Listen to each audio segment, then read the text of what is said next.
Sebastian Miller-Martinez, MMA Unit, here with Charles Rosa, who faces Dennis Seaver here at UFC Fight Night, Stockholm on Saturday. So, Charles, you're making your UFC debut, short notice, and against a pretty high-ranked fighter. How do you feel about this?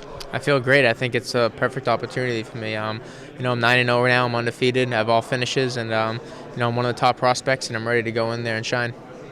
Yeah, like you said, all finishes, very meaning by submission. Is that where your nickname, the Boston Strangler, comes from? Yes, it is. That's how I got it. I fought like 5 or 6 fights up in Boston, my hometown, and I won a lot of them by submissions, like neck chokes and stuff. And being from Boston, I think it's a perfect nickname.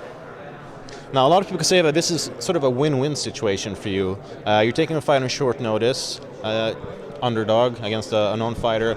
But that also means that people don't have as high expectations, and you have a chance to shine, so to speak. Is that the way you look at it? Nah, I look at it like any other fight. I'm going there to put this guy away and finish him. I don't really care who he is or what he's done. I think he's a top 10 fighter in the world, and that's what I want. I want to be fighting the best guys. My goal isn't just to be a good fighter or get into the UFC.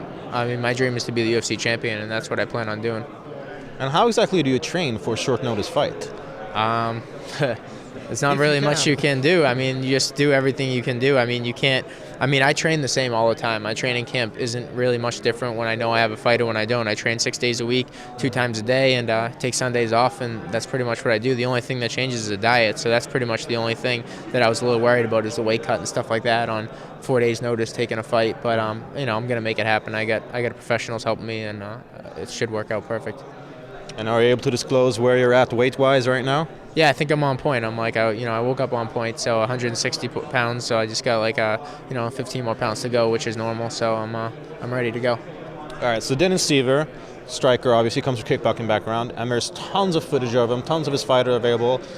What sort of openings and weaknesses do you see that you think might be able to exploit on Saturday? I think he has a lot of openings and weaknesses. I try not to watch too much of the videos because I know that he's not the same fighter that he's in the videos. He's banned for a year off steroids, so he hasn't fought in a year. He's not on steroids anymore, at least hopefully. They should be testing him. And he's 35 years old, so he's at the end of his career. I'm in my prime. I'm coming up. I'm ready to go. I'm the top prospect in the world, and I'm ready to show the world. Like you mentioned, he's coming back from a suspension for steroids. How do you look at it? Obviously, the UFC takes a very hard stance, and do you sort of take some kind of offense as a fighter who doesn't use those kinds of substances? Yeah, I take a lot of offense to it. I think it's very offensive when there's guys using steroids and cheating. It's just not fair. It's just I don't think it should be allowed, and I stand against it. I feel like that anybody that has to take steroids, the only thing that, for me, it's good mentally knowing when someone takes steroids, I feel like they're mentally weak because they know that they need something that they don't have. There's something that's not okay with them that they need more. And, I'm okay with myself not using anything like that because I'm completely confident in my abilities the way I am. And people that use steroids, I just feel like they're mentally weak. So on Saturday, you're going to be fighting the biggest fight of your life, basically, and you're going to make a big impression. Many people haven't seen you fight before. How would you describe yourself as a fighter for someone who's going to see you for the first time on Saturday? I'm an all-around fighter, but I've been training kickboxing at Majiro Gym in Holland, so I think you see a lot of good, kicks and punches and stuff like that, good Dutch-style kickboxing. And then my jiu-jitsu is world class. I train with the American Top Team, the best jiu-jitsu gym around. So, I got Mike Brown as my wrestling coach, so I'm very well-rounded and I'm prepared for anything. So Boston Strangling and Dutch kickboxing. That's it. Boston Strangling, Dutch kickboxing, ready to go. All right, well, that's a good combination, something I'm sure fans are looking forward to.